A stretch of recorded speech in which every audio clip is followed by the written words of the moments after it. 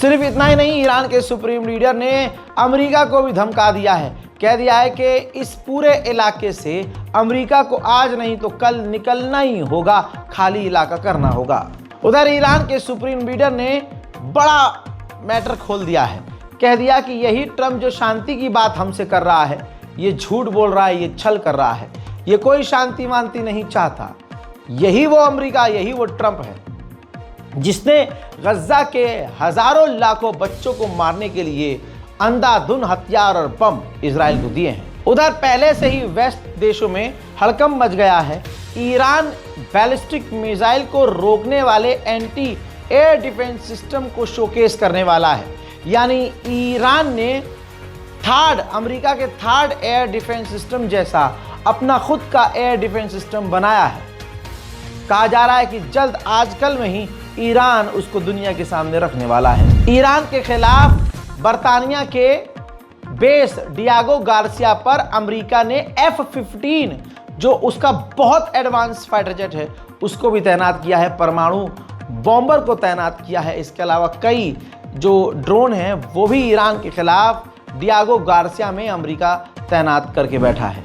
Middle east के दौरे पर डोनाल्ड ट्रंप आए और अरब देशों से मुलाकात करके वो वापस तो चले गए, लेकिन इस दौरान उम्मीद ये की जा रही थी कि डोनाल्ड ट्रंप अरब देशों से मिलने के बाद इजराइल जाएंगे, लेकिन ऐसा नहीं हुआ। तो अब अमेरिका के वाइस प्रेसिडेंट खुद स्पेशली इजराइल जाएंगे। यानी खबर ये थी कि भाई नेतन्याहू से मिलने के लिए तमाम अरब देशों से मिलके ये जो डोनाल्ड ट्रंप हैं ये जाएंगे इजराइल, लेकिन वो गए नहीं, इन्होंने यू टर्न ले लिया।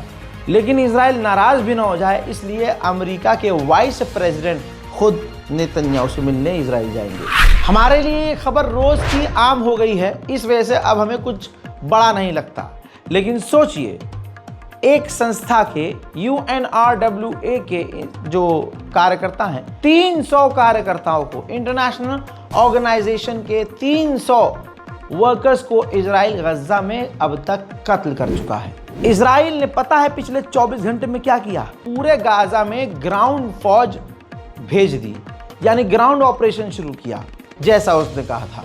पूरे इलाके में उसने गोलीबारी, तबाही, टैंक वैंक सब दागे। ऐसी भी तस्वीरें हैं कि सर उड़ गए हैं लोगों के, जिस्म के टुकड़े सड़कों पर बिखरे पड़े हैं। मैं दिखा नहीं सकता, ना दिखाऊंगा। इस हमले में हाल ये हुआ कि नॉर्थन गाजा के अंदर जो पूरे गाजा के चंद बचे कुछ अस्पताल थे वो भी पूरी तरह से ठप हो गए हैं, तबाह हो गए हैं। पिछले 48 घंटे में कम से कम 300 से 400 फिलिस्तीनियों को कत्ल कर दिया गया है। अब सबूत मैं आपको दिखाऊंगा कि गाजा के मासूमों का सबसे बड़ा कातिल कौन है। ये जहाज आप देखिए, ये बोइंग विमान है, वो विमान अमेरिका से आया है, इजराइल उतर रहा है और गाज़ा के ख़िलाफ़, गाज़ा के आम लोगों को मारने के लिए हथियार लेकर उतरा है। याद रखना, अगर अमेरिका इजराइल का साथ न देता तो फ़िलिस्तीन में, गज़ा में इतना नरसंहार न होता। पिछले 24 घंटे में 5 गाज़ा के अंदर 5 पत्रकार कत्ल कर दिए गए हैं और दुनिया यानी वही अरब खामोश बैठा है जो डोनाल्ड ट्रंप के आगे झुक रहा था। कहा जा रहा है कि गाज़ा के अंदर जो खाना वाना बांटने टीम जाएगी अमेरिका की, नेतन्याहू की मतलब रजामंदी के साथ वो एग्रीमेंट हुआ है, जिसमें अमेरिका और इजराइल मिलकर एक अमेरिकी प्राइवेट संस्था को ये काम सौंप रही है। एयरपोर्ट पर देखा गया कि अमेरिका की प्राइवेट कंपनी की कई लोगों की टीम जो है वो गाज़ा के लिए रवाना हो चुकी है, जिनका काम होगा, अब वो अल्लाह जाने काम कैसे करेंगे, कि गाज़ा के अंदर वो भूखों को खाना बांटेंगे। इजराइल के कट्टरवादी नेता रोज़ सुबह उठते हैं, यही जहर फैलाते हैं और रात को फिर सो जाते हैं। बेंजामिन ने कहा कि हमें पूरे गाज़ा पर कब्जा करना होगा, गाज़ा के लोगों को गज़ा से निकालना होगा और वहाँ पूरा का पूरा अपना कंट्रोल बनाना होगा। इजराइल की एक रिपोर्ट सामने आई है जिसके मुताबिक नेतन्याहू का प्लान बड़ा ख़तरनाक है। वो एक गाज़ा पर कब्जा करने के बाद गाज़ा को कई टुकड़ों में, 2 से 3 टुकड़ों में बांट देगा ताकि गाज़ा दोबारा से एक ना हो सके। इजराइल की बमबारी में और गाज़ा का हाल बुरा हो गया। तस्वीर आप ये देखिए, खाने पीने की इस वक्त सबसे ज़्यादा किल्लत है। ये तो ड्रामा है कि अमेरिका और इजराइल ने एक टीम भेजी है, वो गाज़ा, वो अल्लाह जाने कब वो टीम पहुंचेगी और कैसे मदद करेगी। लेकिन ये तस्वीर देखने के बाद आप समझ सकते हैं कि इस पूरी दुनिया में गाज़ा एक वाहिद ऐसी जगह है जहां खाना और पानी भी इजराइल के लिए हथियार है। अब ये अगली तस्वीर देखिए, गाज़ा के बचे कुचे इलाके को इजराइल बम लगाकर उड़ा रहा है। हजरात, इस बारकोड को गाज़ा और फ़िलिस्तीन की मदद के लिए इस्तेमाल कीजिए। नीचे दिया गया अकाउंट नंबर भी इसीलिए है ताकि आपके मन में अगर है कोई मदद गाज़ा को देने के लिए, तो 31 मई लास्ट डेट है भाई, उसके बाद हम माजरत कर लेंगे। 31 मई तक हमारी कोशिश है कि फ़िलिस्तीन एम्बेसी जाएं और जैसे तैसी जो भी मदद हो सकती है हम वहाँ के मजलूमों के लिए मदद दें। मिडिल ईस्ट स्पेशल रिपोर्ट में फ़िलहाल के लिए इतना ही। इस रिपोर्ट को शेयर करना बिल्कुल मत भूलिएगा। चैनल को सब्सक्राइब कीजिए ताकि दुनिया की तमाम बड़ी खबर, खासकर मिडिल ईस्ट की बड़ी खबर आप तक आती रहे। जय हिंद।